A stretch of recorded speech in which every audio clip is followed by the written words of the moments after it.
Hello YouTube. Okay, this is our next installment on processing 9mm brass.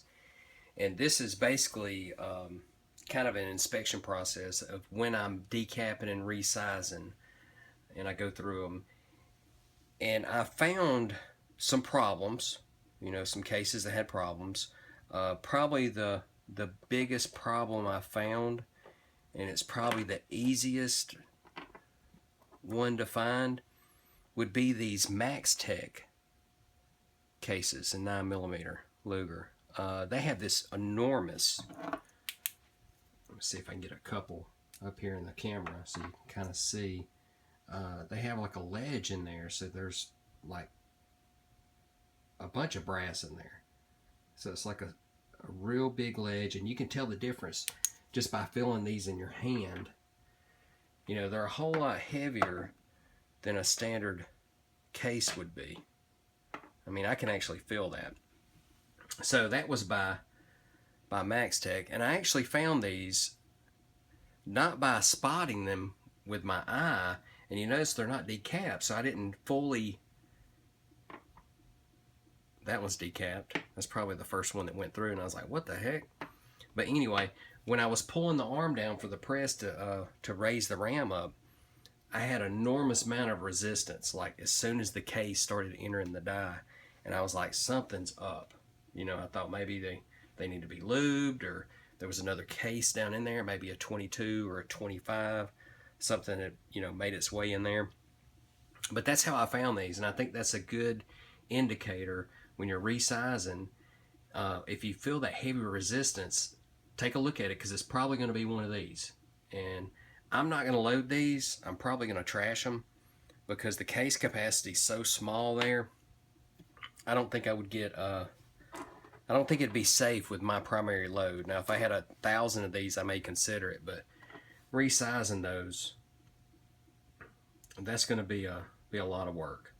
But Max Tech, watch out for those. Now this is the first time I've had Max Tech do this. I've used Max Tech in the past, and I think they're out of Croatia, and they were standard cases, so I don't know what's up with this. Maybe it's streamlining their process, and they're saving money by investing more in the case. Let's hit it with a magnet and see if maybe there's steel in there. No, there's no steel. So not sure why they do that. I'm sure there's some reason, and it goes down to cost. Now there's another one here that has a FM 9mm head stamp, and it's got a similar ledge in it, but it's way towards the bottom there. You can kind of see it right there. It's kind of hard to get in the camera because this case is like extremely dirty, but it's right at the bottom. It's not as noticeable, and the weight feels about the same in your hand. But I basically felt that when I was sizing too. I was going down and I felt that heavy resistance. I was like, something's wrong. And I eyeballed it from the top, and I was like, hey, it looks okay. But I pulled it off the shell holder, and on closer inspection, I realized that, hey, that's another oddball case. So those will not be reloaded. I'm not gonna fool with those. I'll probably scrap those out. And then here's some more. This one was just, I wasn't paying attention. I got in a hurry, and the case wasn't lined up in the shell plate, so it just kind of crushed it. So that's a dud there. Some more here, and let's kind of line these up. I don't know if you can quite see those, but these here,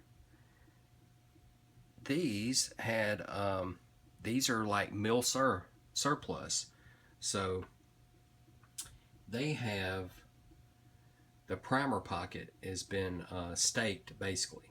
So, and they do that so that way the primer doesn't pop out with rough handling, recoil, and stuff like that. So these will have to be reamed out. Now I can still use these, and I will use these, but just know when you're processing brass, these will pop out, and you won't get a whole lot of resistance compared to, say these with a ledge on them.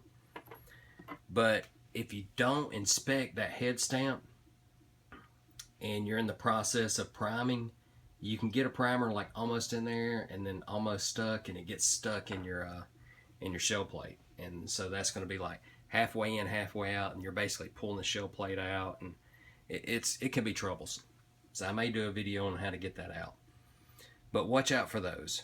You know, when they're staked like that, they can have different stakes. This one's just a round, so it goes straight down. You can have individuals that, you know, have a stake here, here, here, here. So it's like a little slash there, there, there, and there. So when you have that, you know you're going to have a problem. Next thing, it's probably a little bit tougher to notice, is everybody gets a 380 in the mix, right? So if we look here, you notice there's a difference in that height of the case. Now this is the 9mm, okay? This right here is a 380. So it went through the process and it popped the pin out, but I immediately knew this was a 380 or it wasn't, you know, a 9mm. I assumed instantly it was a 380, and I was correct. And the reason why is you have no resistance.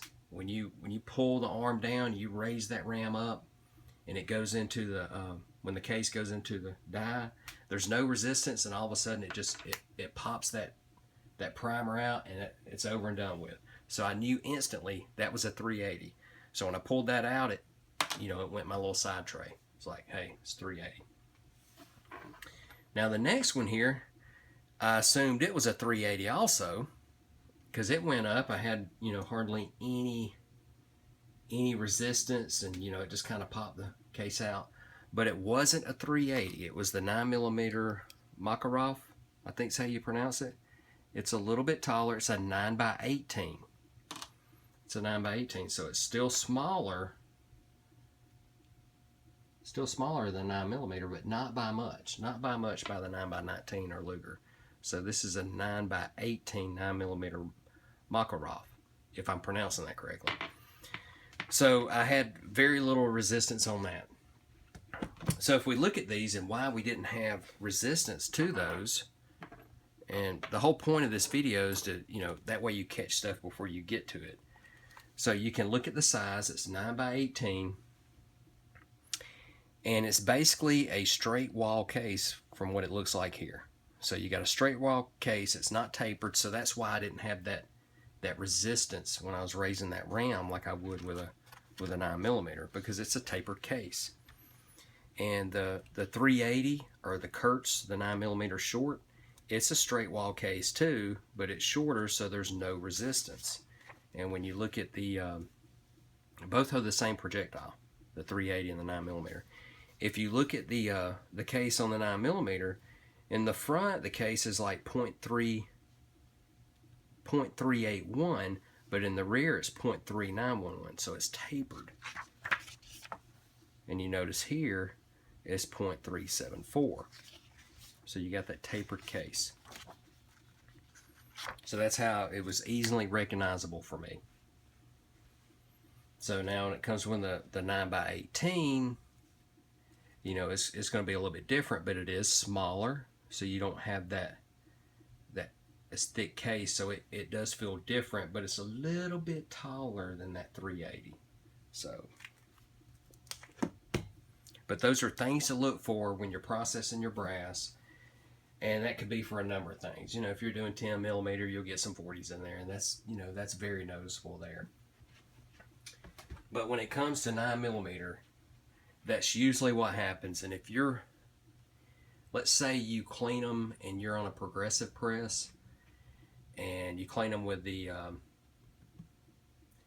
primer already in there, and you're processing through, you're going to need to look for that too when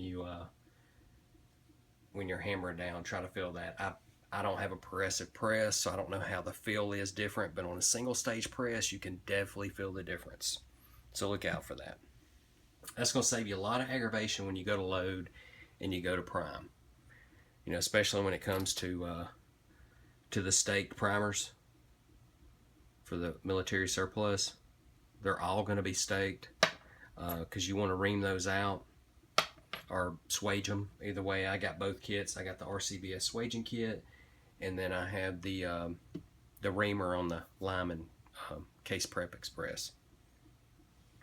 So, but the 9mm Makarov and the 380, that feel is going to make a difference. So anytime you're loading, whether you're processing brass or you're seating bullets or resizing or belling a case, whatever you may be doing, if you feel something different in that process, that's when you need to stop and take a look, because something's up and you don't want to wait. You definitely don't want to be charging any cases with this Max Tech, and I'm afraid they would just have some pressure issues on that. It may be okay, but I'm not willing to take that chance, and I'm probably not going to save those to get enough up, because I doubt any other companies will start producing like that. Hope this was beneficial. Be diligent, and the feel of your press is going to tell you a lot. It's kind of like driving a car. You know, if you're hitting that gas or you're hitting that brake and it feels a little different, something's probably going on with the car. You know, the press is the same way. Just like your body acts, the press acts. So look for that feel. All right, hope this was beneficial. I think our next video after this will be processing the 9mm brass and getting rid of that crimp when they crimp those primers in there, or the staking, however you want to call it. I hope it was informative. Definitely give me a like, and let me know. Leave some comments if you have any questions. You know, I shoot from the hip on these, so I'm not writing everything out. So I'm probably missing some issues. And if you have those questions, I'll try to answer them. Y'all have a great day.